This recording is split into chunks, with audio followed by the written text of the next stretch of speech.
राधे राधे कृष्ण कन्हैया गोपाल प्यारो मुरली बजैया। श्री राधा मानवेरी लाल एवं श्री श्री बाबा महाराज के श्री चरणों में प्रणाम। क्रम में श्रीमद् राधा सुधा निधि का 62वां श्लोक है। दृष्टया यत्र क्वचन विहिताम्रेडने नंदसूनो प्रत्याख्यानलच्छलत् उदितोदार संकेत देशा धूर्तेन्द्र त्वद्भयमुपगता सा रहो नीपवाट्यां नैका गच्छेत कितव कृत मिथ्यादिशेत करही राधा।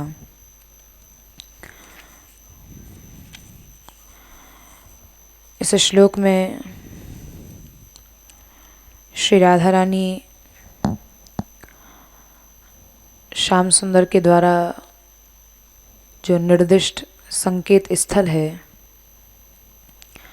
उस संकेत स्थल में श्री राधा रानी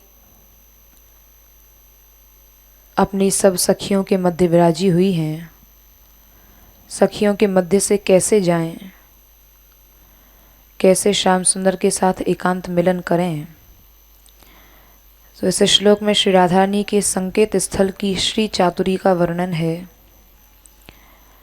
नंदलाल के कई बार प्रार्थना करने पर जिन्होंने अस्वीकार करने के बहाने दृष्टि से ही संकेत स्थान बता दिया, किंतु तुम धूर्त शिरोमणि और छलिया हो, इस आशंका से तुमने मिलने अकेली में ना जा सकने के कारण उस समय संग ले जाने के लिए हे राधे मुझे कब आदेश देंगी। यह ग्रंथकार का भाव है कि श्री राधा रानी अकेले निवृत्त निकुंज में पधारें और श्री राधा रानी मना कर देती हैं, अस्वीकार कर देती हैं कि मैं उस कदम्ब वाटिका में अकेली नहीं आऊँगी। लेकिन श्री राधा रानी कब मुझे सखी को अपने साथ उस संकेत स्थान में ले चलने की आज्ञा देंगी, ऐसी सखी भावना कर रही है। यहाँ पर जो प्रथम शब्द है दिष्टया, इसका तात्पर्य यह है, यह साधक भाव से यह बात कही गई है। अहो मेरा भाग्य ऐसा कब होगा। इस साधक पक्ष से कही गई बात में दिष्टया इस शब्द का यह अर्थ निकलता है। श्री राधा रानी ललिता आदि सखियों के समूह में विराजमान हैं। सब सखी समूहों से घिरी हुई हैं। श्री राधा रानी की ऐसी शोभा हो रही है जैसे श्री राधा रानी की अन्य सखियां वो कमल की पंक्ति हैं और वह कमल के मुख्य भाग के रूप में श्री जी विराजित हैं। श्याम सुंदर ने देखा कि श्री जी यहाँ बैठकर सब सखियों के साथ वार्तालाप कर रही हैं, हास परिहास कर रही हैं। इतने में ही प्रियतम श्याम सुंदर उस निकुंज में गए जिस निकुंज का, जिस संकेत स्थल का इस श्लोक में वर्णन किया है, और निकुंज में कुसुम शैया भूषण आदि की रचना करने लग गए, अपना हस्त कौशल दिखाने लगे कि श्री जी यहाँ पधारेंगी, श्री राधा रानी यहाँ आएंगी। तो उनके लिए पहले से ही कुसुम शैया, सुंदर सुंदर पुष्पों की, पल्लवों की शैया बनाई है। अपने हस्त कौशल से सुंदर सुंदर पुष्पों के आभूषण बनाए हैं।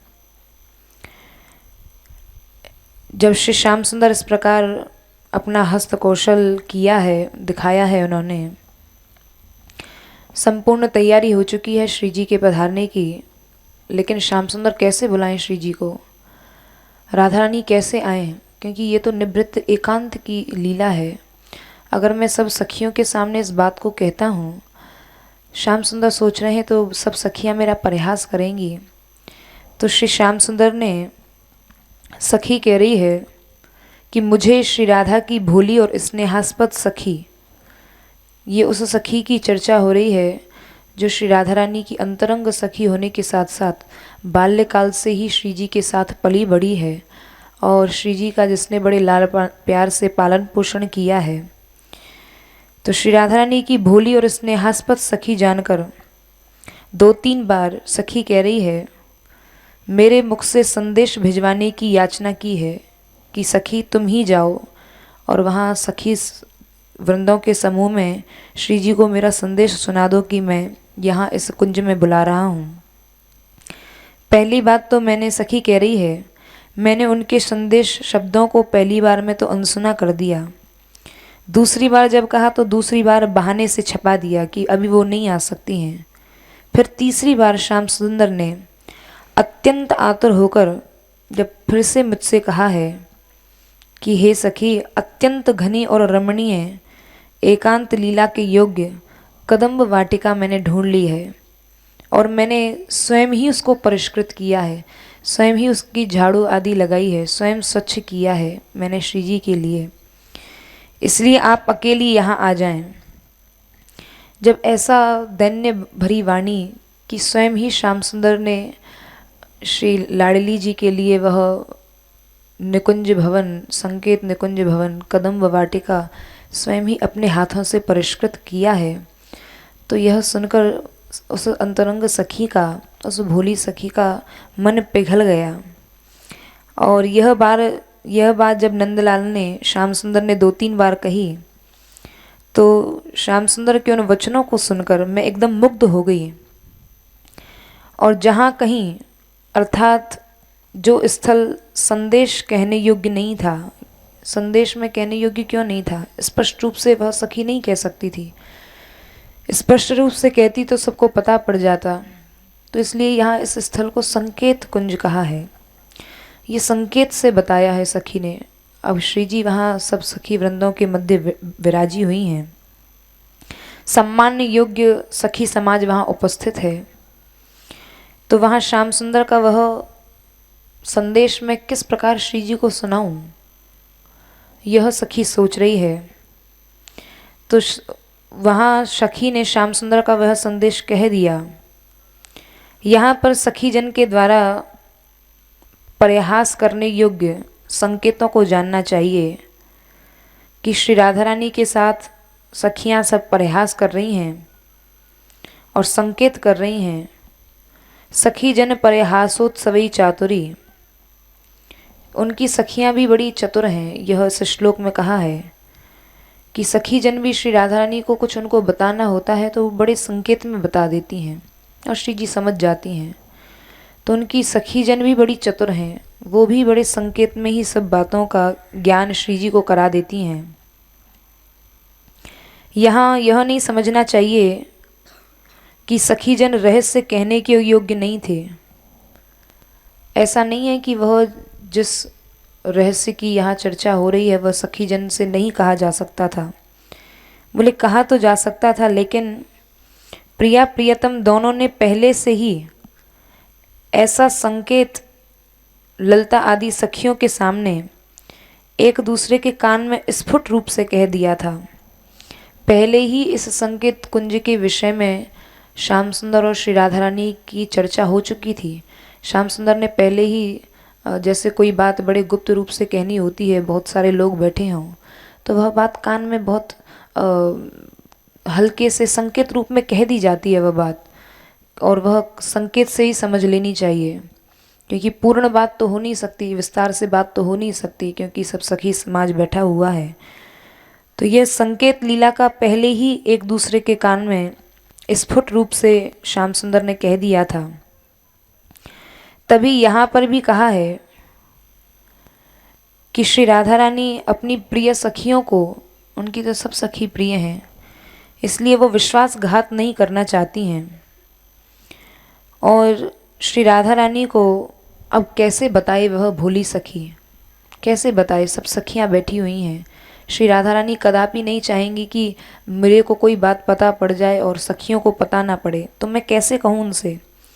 तो श्री राधा रानी को खेल के बहाने बहका के वहाँ से वह सखी ले गई है और उन्हें यह कहा है, श्री राधा रानी से सखी ने यह सारी बात बता दी है कि श्याम सुंदर चाहते हैं कि आप उस संकेत निकुंज में पहुँचें जहाँ श्याम सुंदर आपके लिए प्रतीक्षित हैं।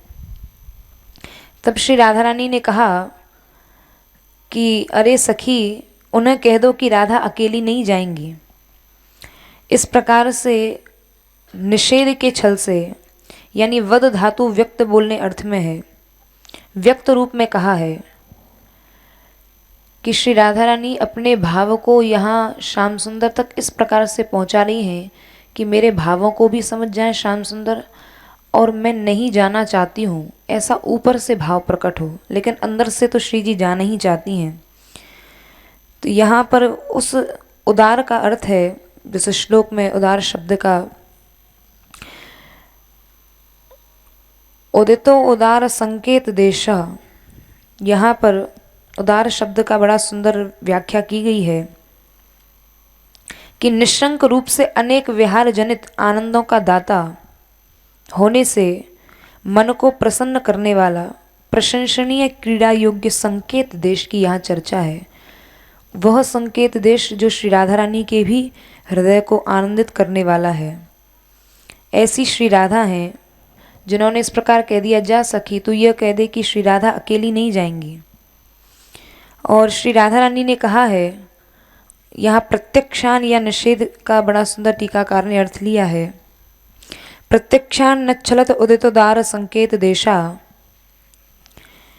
प्रत्यक्षान या निषेध का अनुवाद करते हैं कि हे धूर्तेंद्र, यह संबोधन धूर्तता या प्रत्युक छल को जिन्होंने अनुभव कर रखा है, श्याम सुंदर कितने छलियाँ हैं, कैसे धूर्त हैं, उनको कुछ भी लीला करवानी होती है तो कैसे उस बात को घुमाते फिराते हैं और कैसे संकेत में ही बात कह देते हैं।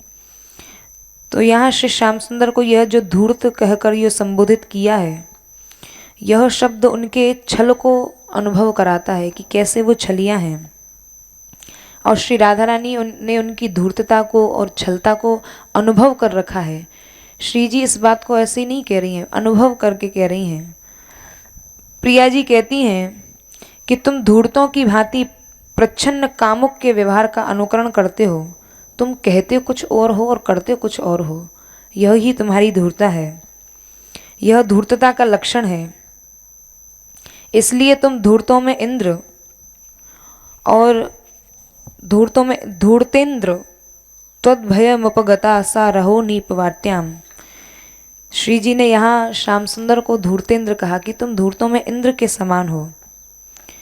और यहाँ श्री राधा रानी कह रही हैं, आश्चर्य में लीला के द्वारा दूसरों को विस्मित करना, तुम्हारी ऐसी लीलाएं होती हैं जो दूसरों को विस्मय में डाल देती हैं, और स्वयं न डरना, ऐसा श्री जी ने कहा है। तुम ऐसी ऐसी लीला करते हो, स्वयं डरते नहीं हो और दूसरों को विस्मित कर देते हो।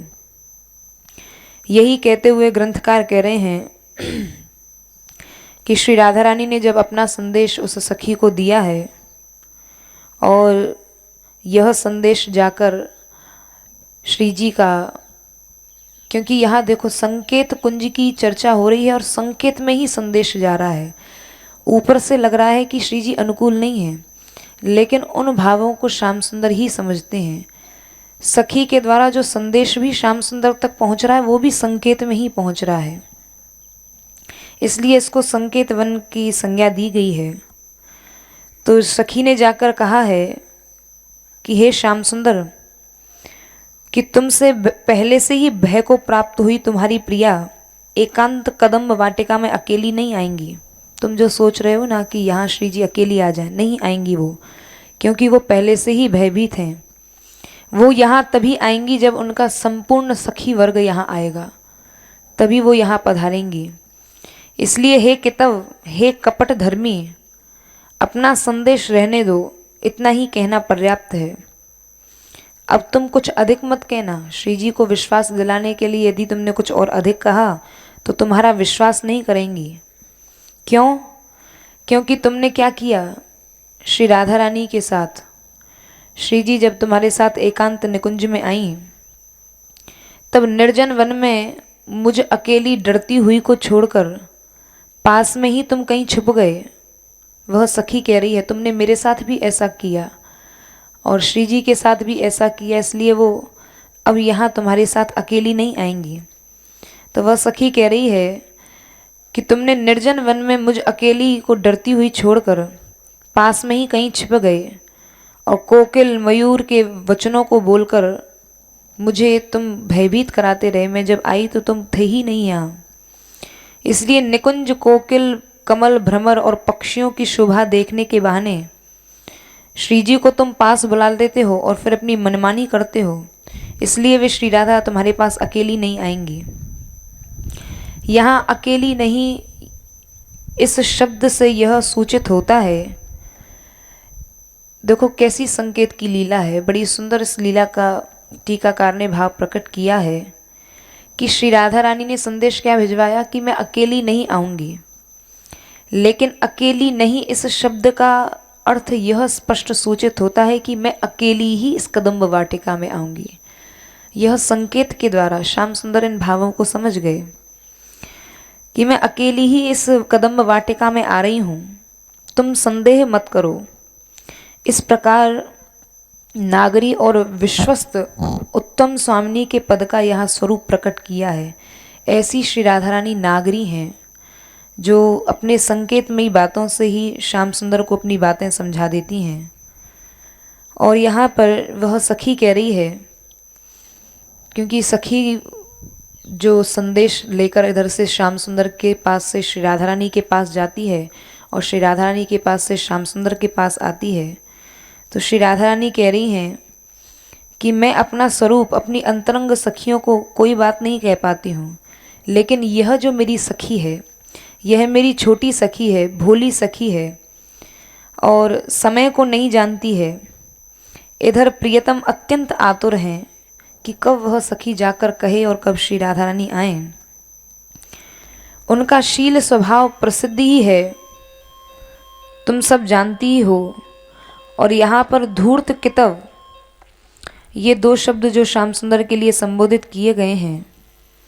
धूर्त कहने का तात्पर्य यही है, इससे यह सूचित होता है कि तुम्हारे शील के अनुसार आचरण करके और इन सखियों को मैं बहका कर ही आऊँगी।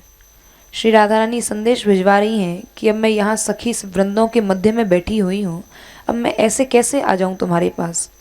बोले ऐसे नहीं आऊँगी, मैं इनके मन को भी नहीं छलना चाहती हूँ, अपनी इन सखियों को भी मैं धोखा नहीं देना चाहती हूँ। इसलिए मैं इनको खेल के बहाना, कोई बहाना ऐसा लगाकर आऊँगी कि जिससे इन सखियों को भी कोई भ्रम नहीं होगा, धोखा नहीं होगा। और जिस संकेत कुंज की तुम चर्चा कर रहे हो, जिस कदम्ब वाटिका की तुम चर्चा कर रहे हो, वहीं पर मैं आ जाऊँगी। यहाँ पर कृतम या अलम इस शब्द से यह निर्दिष्ट होता है, अर्थात बस मैं ही आऊँगी। इस प्रकार यहाँ इस बात को इस वाक्य से सूचित किया गया है कि यदि तुम तो धूर्त हो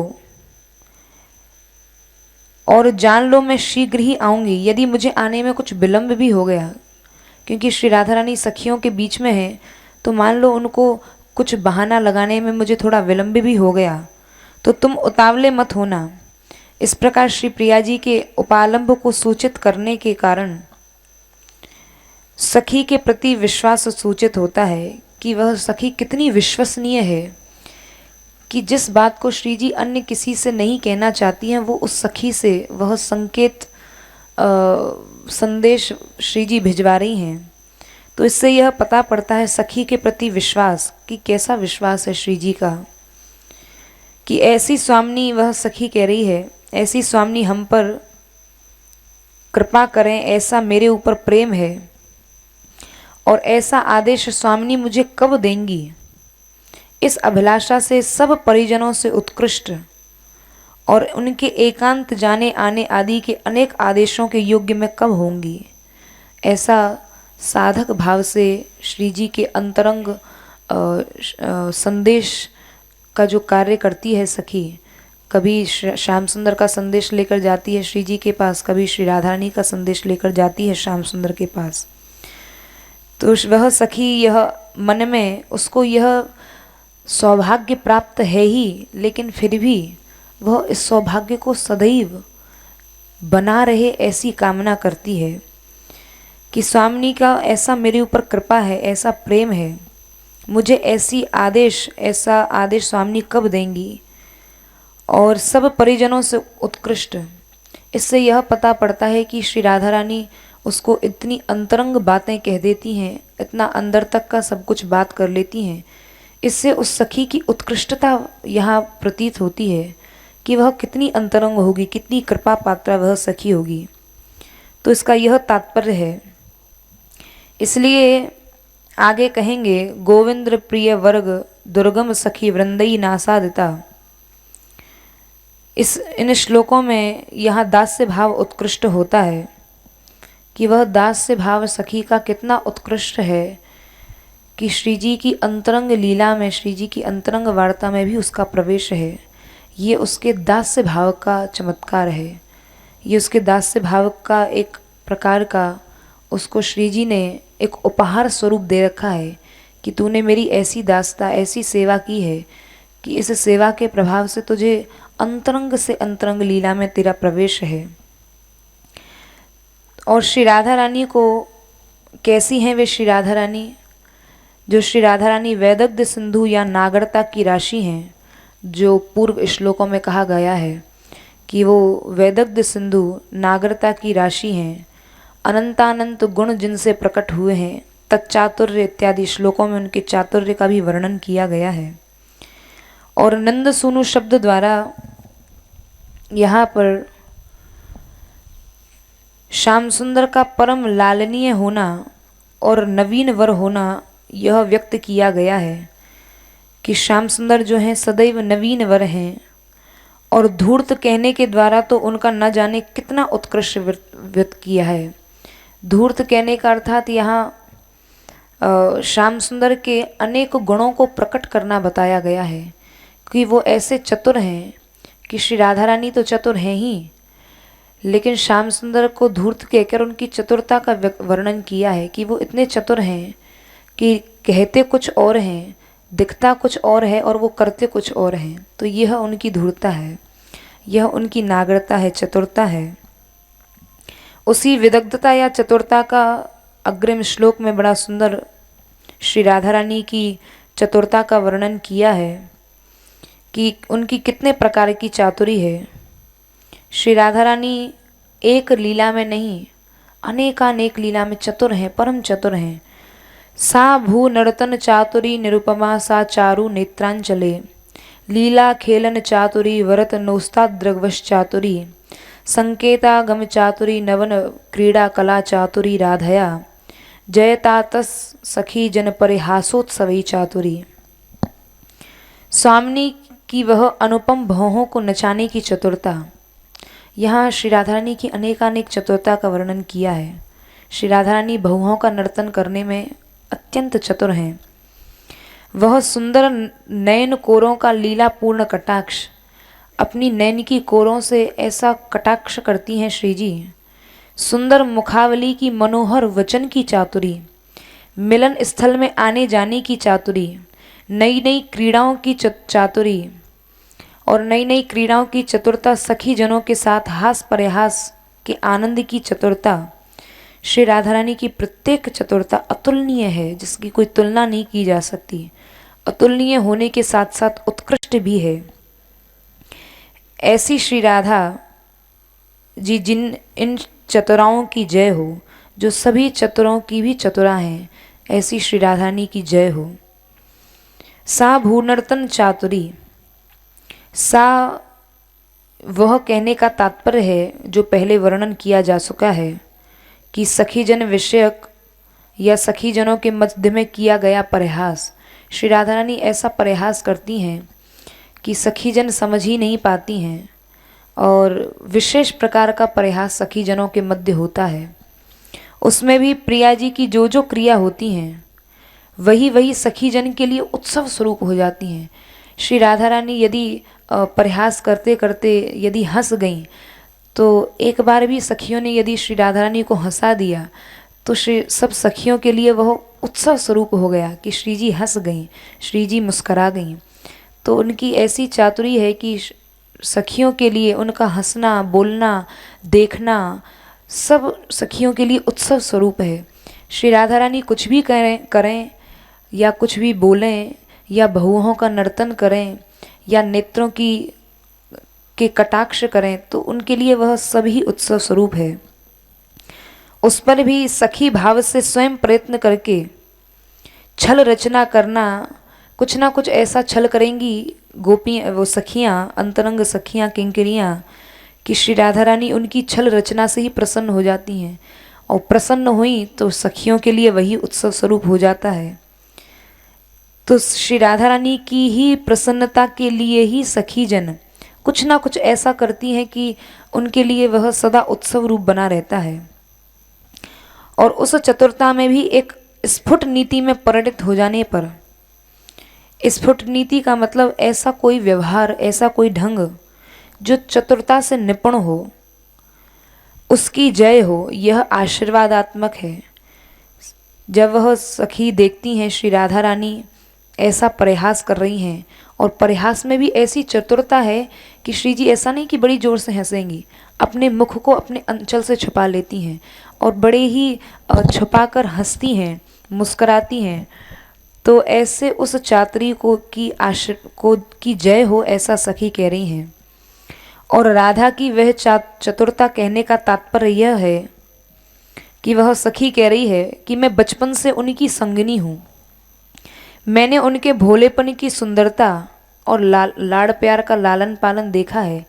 मैंने देखा है कि वो कितने लाड़ प्रेम में पली हैं श्री राधा रानी, और कितनी भोली हैं। श्री जी इतनी भोली हैं कि उनको हंसना भी होता है, कुछ कहना भी होता है तो ऐसा नहीं कि बड़े स्पष्ट रूप से कह दिया, उसके लिए बड़ी संकोच करती हैं। कुछ कहना भी होता है, अपनी सखियों से भी कुछ कहना होता है तो बड़े संकोच में कहती हैं। तो ऐसी भोली हैं और बड़ी ही सुंदर हैं, लाड़ प्याल में पड़ी बली हैं। तो वह सखी कह रही है, इस चीज़ का मैंने स्वयं से अनुभव किया है, क्योंकि विवाह से पहले जब मैया कीर्ति के पास और वृषभानु जी के पास श्री जी थीं तो कितने लाड़ प्यार में उनका पालन हुआ है, उसका भी मैंने अनुभव किया। और विवाह के उपरांत जब नंदगांव आई हैं और श्री जी जब यशोदा मैया के पास आई हैं, नंद बाबा के पास आई हैं, तो वहाँ ससुराल पक्ष में भी उनको कितना लाड़ प्यार मिला है, इन दोनों का मैंने अनुभव किया है। और दैव से मैं यही प्रार्थना करके उनकी चतुरता की आकांक्षा कर रही हूँ और उनका साक्षात नाम राधा कहकर अपने मनोरथ की पूर्ति मानकर आशीर्वाद भी देती हूँ कि श्री जी की यह चतुरता बनी रहे, ऐसा लाड़ प्यार, ऐसा भोलापन, ऐसी सुंदरता उनकी सदैव बनी रहे। यही मेरा मनोरथ है और मेरा मनोरथ सिद्ध हो, इसलिए उनका जो बड़े प्रेम से जो नाम रखा गया है, कीर्ति मैया ने, वृषभानु जी ने बड़े प्रेम में राधा नाम रखा है। मैं उनको राधा ही कहकर बुलाती हूँ और इसे राधा नाम कहकर उनको बुलाकर आशीर्वाद देती हूँ, और यही मेरे मनोरथ की पूर्ति है। तो सखी जन नित्य शिक्षा देती रहती हैं और श्री राधा रानी परिहास करने की कला में परीक्षा देती हैं सखियों को। सखियाँ सिखाती हैं नई नई चतुरता, नई नई कलाएं, और श्री जी उनका परीक्षा देती हैं। और फिर कभी कभी तो श्री राधा रानी उल्टा सखियों की परीक्षा लेती हैं। तो इस प्रकार उनकी चतुराई को मैं देखती हूँ। उसी चतुरता को भ्रकुटी आदि अनेक स्थलों में कहा है। अब यहाँ वर्णन कर रहे हैं कि श्री जी की चतुरता कहाँ कहाँ दिखाई देती है। तो सखी कह रही है, कभी उनकी भ्रकुटी में वह चतुरता दिखाई देती है, कभी इनके नेत्रों में वह चतुरता दिखाई देती है। जब नंदनंदन ने मेरे मुख से बार बार वह संदेश कहलवाया, तो यहाँ सखी श्री राधा रानी की चतुरता का वर्णन कर रही है कि जब श्री राधा रानी के पास श्याम सुंदर ने भेजा है कि जाओ तुम राधा रानी से कह के आओ कि मैं यहाँ संकेत निकुंज में उनकी प्रतीक्षा कर रहा हूँ। तो वह सखी जाती है और सखी जन के समक्ष उस सखी ने भ्रकुटी नर्तन किया, अपनी भौहों को नचाया, और उसी भौहों को नचाया जिस दिशा में वह कुंज है कि इस दिशा में श्याम सुंदर तुम्हारा प्रतीक्षा कर रहे हैं।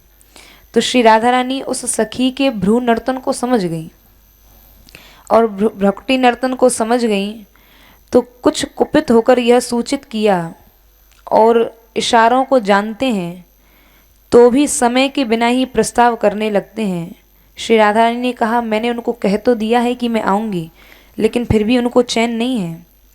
और इस प्रकार धनुष के और छोरों के समान भ्रकुटियों को मूल से भंग करके नचाया है। तो यह चतुरता भ्रकुटी प्रांत से हुई है। उधर से सखी ने भ्रकुटी चलाई है, इधर से श्री राधा रानी ने अपने भ्रकुटी नर्तन से ही उसको सब बात बता दी। तो यह उनकी भ्रकुटी प्रांत की चतुरता है। और मंद मुस्कान के विकास के साथ मानसिक प्रसन्नता को सूचित किया है। अब यहाँ श्री जी मन से प्रसन्न है, मन से अनुमति दे रही हैं, यह कैसे पता पड़े? तो अब सब सखियों के बीच में श्री जी विराजी हुई हैं, तो थोड़ी सी मुस्कान श्री जी ने छोड़ दी, तो उससे श्री राधा रानी की हृदय की अनुमति मिल गई है। इससे वह सखी समझ गई कि श्री राधा रानी मुस्करा गई हैं, इसका मतलब श्री जी की अनुमति है। और श्री राधा रानी ने मंद मुस्कान की तो मानसिक प्रसन्नता से सूचित होती है कि जिससे सखी जन जान भी ना पाएँ और मैं जो कहना चाहती हूँ वह भी सिद्ध हो जाए। तो अंतरंग सखी कह रही है श्री जी की, उसे तो उनकी कृपा से केवल मैं ही जान सकी, इसलिए उस चतुरता को वह चतुरता मैं कहती हूँ कि ये वही चतुरता है। श्री राधा रानी अपने नेत्रों के और भ्रकुटी नर्तन से ही मुझे सब बता देती हैं। और उस प्रकार के सौंदर्य से विशिष्ट को प्रकाशित करने वाला नर्तन, उसके द्वारा चतुर सखी जन की गोष्ठी में अपनी आंतरिक प्रसन्नता को छिपा लेना, यहीं पर मैंने देखा है। श्री जी किस प्रकार अपने आंतरिक भावों को छुपा लेती हैं और कैसे आंतरिक भावों को अपने भ्रकुटी नर्तन से कह देती हैं, ऐसे मैंने पहली बार इस लीला का दर्शन किया है। ऐसा चमत्कार और ऐसी कुशलता और ऐसा चातुर्य तो मैंने आज तक पहले कहीं देखा ही नहीं, जो श्री जी का मैंने चातुर्य देखा है।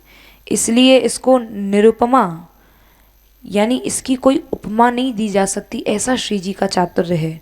अनुपम कहने का यही तात्पर्य है, ये अनुपम चतुरता है। अब भ्रकुटी के सहचारी नेत्रों की चतुरता का वर्णन कर रही है कि भ्रकुटी का नर्तन तो यहाँ सुना, अब भ्रकुटी के साथ साथ ऐसा तो नहीं कि केवल भ्रकुटी ही चलेंगी, भ्रकुटी के साथ साथ नेत्र भी तो चलेंगे। तो श्री जी के उन नेत्रों की चतुरता का वर्णन कर रहे हैं। यहाँ पर सा कहने का यही तात्पर्य है कि उनकी इस चतुरता को मेरा हृदय ही जानता है। नेत्रों की सुंदरता तो अनिर्वचनीय होने के कारण प्रसिद्ध है ही। अब उन नेत्रों के अंचल, उन नेत्रों से होने वाली लीला का यहाँ वर्णन कर रहे हैं कि सखी जन यहाँ बैठी हुई हैं, अब मैं कैसे इन सखी जन के मध्य से जाऊं। तो यहाँ सखी जन को वंचित करके आँख चुरा के ही मैं आऊँगी। जैसे किसी व्यक्ति को कुछ कहना होता है तो आँखों के चलन से ही बता देता है कि हाँ हाँ मैं आ रहा हूँ। तो अब यहाँ सखियों को कैसे, सखियों के मध्य में श्री जी विराजी हुई हैं, तो यहाँ कैसे आएंगी श्री जी? तो श्री राधा रानी ने अपनी सखी को, उस अंतरंग सखी को कहा कि मैं अपने नेत्रों को चुरा कर ही इन सखियों से, जैसे ही सखियों का थोड़ा भी ध्यान भंग होगा तो मैं तुरंत आ जाऊंगी। तो वह सखी कह रही है, इस सूक्ष्म भाव को मैंने ही समझा। इस प्रकार पहले भ्रू चतुरता की है, उसको मैं ना समझ सकी। देखो 3 प्रकार की चतुरता पहले सखी को दिखाई है श्री राधा रानी ने, लेकिन उससे भी जब स्पष्ट नहीं हुआ तब यहाँ श्री जी ने वाणी की चतुरता को प्रकट किया है। सबसे पहली चतुरता क्या की श्री जी ने? पहले भ्रू नर्तन किया। तो वह सखी कह रही है कि मैं उस भ्रू नर्तन को स्पष्ट रूप से नहीं समझ पाई कि श्री जी की अनुमति है कि नहीं।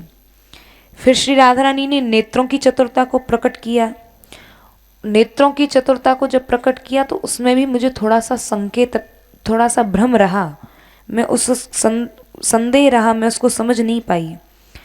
अब वचन की चतुरता को प्रकट कर रहे हैं कि श्री राधा रानी के जब भ्रू नर्तन की चतुरता और नेत्रों की चतुरता को भी मैं स्पष्ट रूप से जब समझ नहीं पाई तो श्री राधा रानी की वचन रूपी चतुरता से स्पष्ट हुआ है। वरतनु, वरतनु यानी वचन की चतुरता। यहाँ पर वरतनु कहने का तात्पर्य है कि जैसी उनके श्री विग्रह में सुंदरता है वैसी ही वचन में भी सुंदरता है। उनके वचन भी ऐसा नहीं कि कुछ भी कह दिया। उनके एक एक शब्द का, उनके श्रीमुख से निकले हुए एक एक वचन का बड़ा गूढ़ अर्थ है। तो उनके वचन की चतुरता का वह सखी वर्णन कर रही है। उस वचन में कैसी चतुरता है? बोले उनके वचन में भी ऐसी चतुरता है जो अनुपम है। श्री राधा रानी ने ऐसा बोला कि बाहर से तो लग रहा था कि उनकी वो अस्वीकार कर रही हैं श्याम सुंदर की बात को। अस्वीकार या इनकार करने के बहाने जिसने उदार संकेत स्थान को कह दिया। यहाँ श्री राधा रानी ने कहा नहीं नहीं, मैं उस कुंज में नहीं आऊँगी, मैं उस संकेत कुंज में नहीं आऊँगी जिसको श्याम सुंदर कह रहे हैं। बाहर से तो अस्वीकार और इनकार कर दिया, लेकिन इसका तात्पर्य यह है कि मैं उसी संकेत कुंज में ही आऊँगी। यह पहले कहा जा चुका है। तो अस्वीकार करके श्री राधा रानी ने अपनी अनुमति दी है। तो ये उनकी वचन की चतुरता है कि श्री राधा रानी ऊपर से तो दिखा रही हैं कि नहीं, मैं नहीं आऊँगी, इसका मतलब मैं ही आऊँगी, ऐसा श्री जी का यह भाव है। तो इस प्रकार चतुरता करने पर भी नित्य अंग संगनियों को, सखियों को धोखा देकर संकेत स्थान पर आना दुष्कर या कठिन है। अब देखो यहाँ श्री जी ने उस संकेत कुंज में आएंगी यह तो स्पष्ट कर दिया, लेकिन अब वहाँ उन सखी समूहों के वृंद से श्री जी कैसे जाएं, इसकी भी चतुरता का यहाँ वर्णन किया है कि श्री जी कैसे जाएं, इसका भी श्री जी ने मार्ग निकाल लिया। अब यहाँ श्री राधा रानी वहाँ उस संकेत स्थान पर जाएंगी।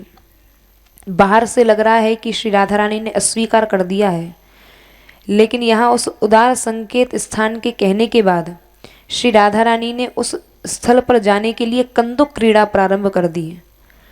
और श्री राधा रानी ने कहा देखो अब मेरी सब सखियों के साथ कंदुक गेंद खेलने की इच्छा हो रही है। अब मैं किसी कुंज में छिपकर आलक्षित या अज्ञात रूप से मैं इस गेंद को फेंकूंगी, और मैं जब इस गेंद को फेंकूंगी तो यदि तुम में से किसी सखी ने इस गेंद को पकड़ के और यह जान लिया कि यह गेंद किस दिशा से आई है, यदि किसी भी सखी सहचरी ने मुझे पकड़ लिया तो मैं जानूंगी कि वह जीत गई, और यदि नहीं जान पाई तो या इसका मतलब तुम्हारी हार हो गई। तो श्री राधा रानी ने ऐसी लीला करी। श्री राधा रानी उस कंदुक क्रीड़ा के बहाने उसी दिशा की ओर गई जिस दिशा के लिए, जिस संकेत कुंज के लिए श्याम सुंदर ने कहा था। उसी कदम्ब वाटिका की कुंजी की ओर श्री राधा रानी चली गई, और वहां जाकर श्री राधा रानी ने इतनी दूर कंदुक फेंकी कि वहाँ सखी सहचरी जन तो उस कंदुक को देखने में ही वहाँ व्यस्त हो गई, कहाँ गई वह गेंद, क्या हुआ। और इतने में ही वहाँ से श्री राधा रानी प्रियतम को पहले ही सूचित कर दिया कि मैं आ रही हूँ, और वह कंदुक जो है बहुत गहरे वन में श्री जी ने फेंक दी। और सखी जनों ने जानबूझकर वहीं बहुत देर तक उसको ढूंढती रही, कहाँ है श्री जी ने कहाँ फेंकी है। और इतने में तो श्री राधा रानी सब सखियों को वहाँ से उनकी दृष्टि से ओझल होकर और उसी संकेत कुंज की ओर चली गई जिसके लिए श्याम सुंदर ने वहाँ संकेत किया है। और इस प्रकार श्री राधा रानी के संकेत स्थान में आने की चतुरता का वर्णन किया है। कैसी चतुर हैं, जिससे भ्रम भी ना हो सखियों को, और श्री जी तुरंत वहाँ से उस संकेत कुंज की ओर गई हैं। अब वहाँ जब कुंज में गई हैं श्री जी, वहाँ प्रियतम के समागम में भी नवीन नवीन क्रीड़ाएं श्री राधा रानी ने की हैं, जो अपने मन में स्फुरित हुई प्रारंभ की हैं। अब श्री राधा रानी ने कैसी लीलाएं की हैं, उनमें वात्सायन आदि काम शास्त्रियों द्वारा कही गई लीलाओं में चतुरता का वर्णन किया है। बड़ी बड़ी श्री राधा रानी ने ऐसी लीलाएं की हैं, जो जो श्याम सुंदर चाहते हैं उनके सर्व मनोरथों को श्री जी ने पूर्ण किया है।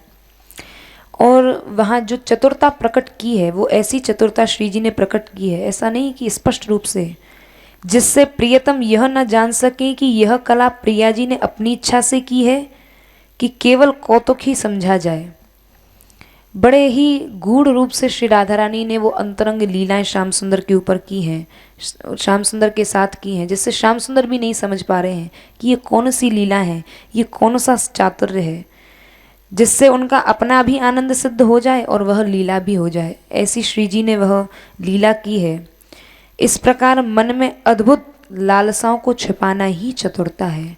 श्री जी की अनेकानेक चतुरता का वर्णन किया है। फिर विहार के अनंतर सखी जनों में आकर मिल जाना। अब यहाँ देखो कैसी श्री जी की चतुरता कि वहाँ गई श्री जी अंतरंग लीला करके और आ भी गई लौट के। और श्री जी आ भी गई इतनी देर तक भी उन सखियों को वह गेंद नहीं मिल पाई कि श्री जी ने वह गेंद कहाँ फेंकी थी। और उधर श्याम सुंदर से जाके मिल भी आई। अब जब श्री जी आई हैं वहाँ, श्री राधा रानी आई हैं, देखा है कि सब सखियाँ अभी तक गेंद ही ढूंढने में लगी हुई हैं, उनको गेंद ही नहीं मिली कि मैंने कहाँ फेंक दी। अब श्री राधा रानी उधर एकांत में लीला भी कराई और आके उपालंबन देती हैं। अरे मैं तो तुम्हारा वहाँ प्रतीक्षा कर रही थी, मैं तो तुम्हारे कंदुक आने की प्रतीक्षा कर रही थी, दृष्टि लगाई हुई थी कि तुम मुझे ढूंढती ढूंढती आओगी और तुम तो आई भी नहीं, तुमको तो अभी तक यहाँ गेंद ही नहीं मिली है। तो इस प्रकार श्री जी उपालंबन देती हैं सखियों को। अरे तो श्री राधा रानी ने जब ऐसा कहा कि तुमको कंदुक ही नहीं मिली है, तब श्री राधा रानी के सुख में सुखी होने वाली सखियों ने कहा, हे श्री जी, हे स्वामिनी जी, यदि आप हमारे साथ खेलेंगी तो ऐसा क्या कदापि हो सकता है कि हमारी विजय हो जाए और आपकी पराजय हो जाए? ऐसा कदापि नहीं हो सकता। आपकी सदा ही विजय होगी और हमारी सदा ही पराजय होगी।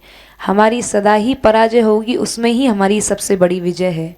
इसलिए हे श्री राधे, हम हार गई और तुम जीत गई। तुमने वह कंदुक कहाँ फेंकी, हमें तो अभी तक भी नहीं मिल रही है। फिर दूसरी कंदुक सखी जन ने कहा, चलो अब फिर से करेंगे हम यह क्रीड़ा, अब देखते हैं कौन हारता है कौन जीतता है। फिर दूसरी बार कंदुक सखी जन ने उसी दिशा में और उसी कदम्ब वाटिका में फेंक दी है। अब श्री राधा रानी उस कंदुक को ढूंढने गई हैं। अब श्री राधा रानी कब तक उस कंदुक को ढूंढेंगी और श्याम सुंदर वहीं मिल जाते हैं। श्याम सुंदर वहीं हैं और श्री राधा रानी उस गेंद को ढूंढने के बहाने उसी कदम्ब वाटिका में गई हैं। अब श्री राधा रानी जब गई हैं वहाँ ढूंढने के लिए, फिर से वहाँ प्रियतम से श्री जी मिली हैं। इससे सखी जन को अतिशय आनंद प्राप्त हुआ। इस लीला का क्या वर्णन किया जा सकता है। तो इस प्रकार प्रिया जी की अनेक विध चतुरता की जय हो। अनेक विधा की जो चतुरता है, श्री राधा रानी की वाणी की चतुरता, उनके वचन की चतुरता, उनकी नेत्रों की चतुरता, उनकी भ्रुकुटी की चतुरता, तो ऐसी उनकी श्री राधा रानी की चतुरता है जो चतुरता की शिरोमणि है। तो चातुरी का स्मरण करने पर ऐसी किशोर अवस्था को मैं क्या कहूँ, श्री जी की नव यौवन अवस्था है और उस नवयौवन में भी ऐसी चतुरता की जो शिरोमणि है।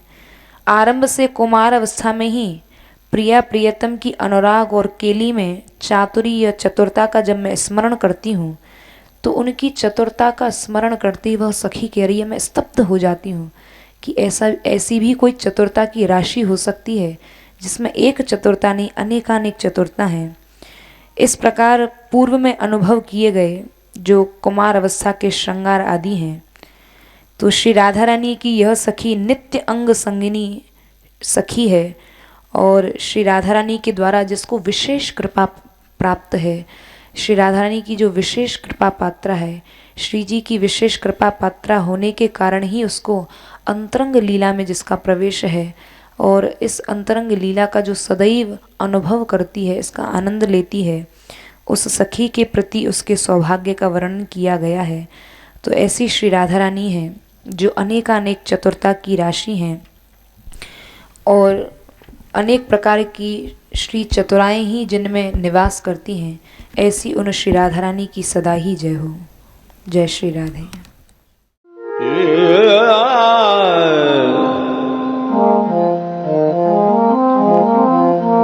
Yeah.